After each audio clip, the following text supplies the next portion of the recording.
mesothelioma. Call toll-free at 1-800-982-0400 or go to mesobook.com.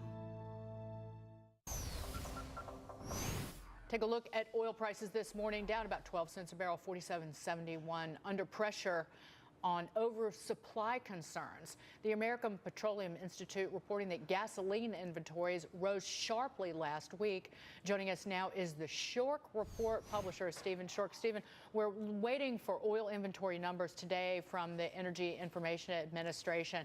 And the top story today in the Wall Street Journal is that Chevron is looking for a new CEO. And this is really emblematic of a new era in oil. Does that mean lower prices in this new era? Well, it's certainly, when we look at who Chevron looks to tap to run after Mr. Watson moves on, it's an individual with extreme experience in the refining sector. And what we've seen this year, Dagging, is very wide margins. It's very good to be an oil refiner nowadays in this low crude oil price environment. So when you have a commodity, your chief feedstock that goes into your unit, and it's at historical lows, and hence it looks to stay very low for a very long amount of time, and you have the end product, which is attracting 20, 25, 30% margins at this point. Clearly, this is the business you want to be expanding, and certainly the move at Chevron, similar to what we've seen at Exxon and Total, seem to indicate that the industry is pushing not only towards natural gas, but also towards the crude oil refining sector of the market. Hey, Stephen, it's Mike Murphy. Just watching Mike. Oil rallied from down around $40 up to where it is now, $47, $48 range.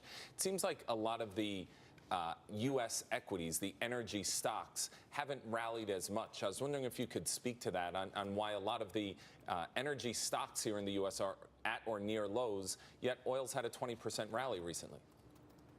It's had a 20% rally, Mike, but we also have to kind of examine why did that market rally. So we came into this summer, we have record demand for crude oil. Demand for crude oil has never been stronger, and yet crude oil still cannot make a good break above $50 a barrel. So at this point, what you had at the beginning of the summer is everyone was leaning on one side of the ship. Everyone was bearish. So of course, now through the summer, through this record demand, we had a nice contrarian pop in prices.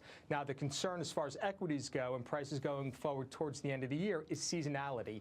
The Labor Day holiday is 2 weekends away. That means that the holiday driving season is over.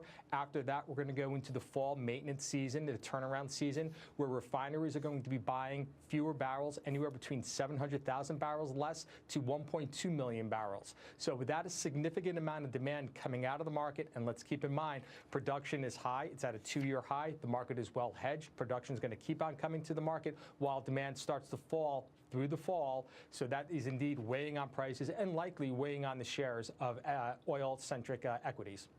Stephen, we had Tom Closa, who works at the Oil Price Information Service, on last week, and Tom said that we will never see $100 a barrel oil again in my lifetime. Do you agree with that, given the new technology, given all of the new oil companies that are producing and the excess production that we're getting here in the United States? Oh, absolutely. I'll even take it down. I don't think we'll ever see $70, $80 oil anytime, certainly not in the near future, because we're at that DY over DX moment where demand is going to be stagnant, but supply, because this new technology and the new productivity is going to continue to bring more oil to the market. So indeed, when we look at the impact of EVs, hybrids, so forth, the demand destruction, it's certainly not your grandfather's oil market at this point. So yes, absolutely. This goes back to OPEC. 2.5 years ago, when everyone thought OPEC was trying to destroy North American production, they weren't, because they couldn't.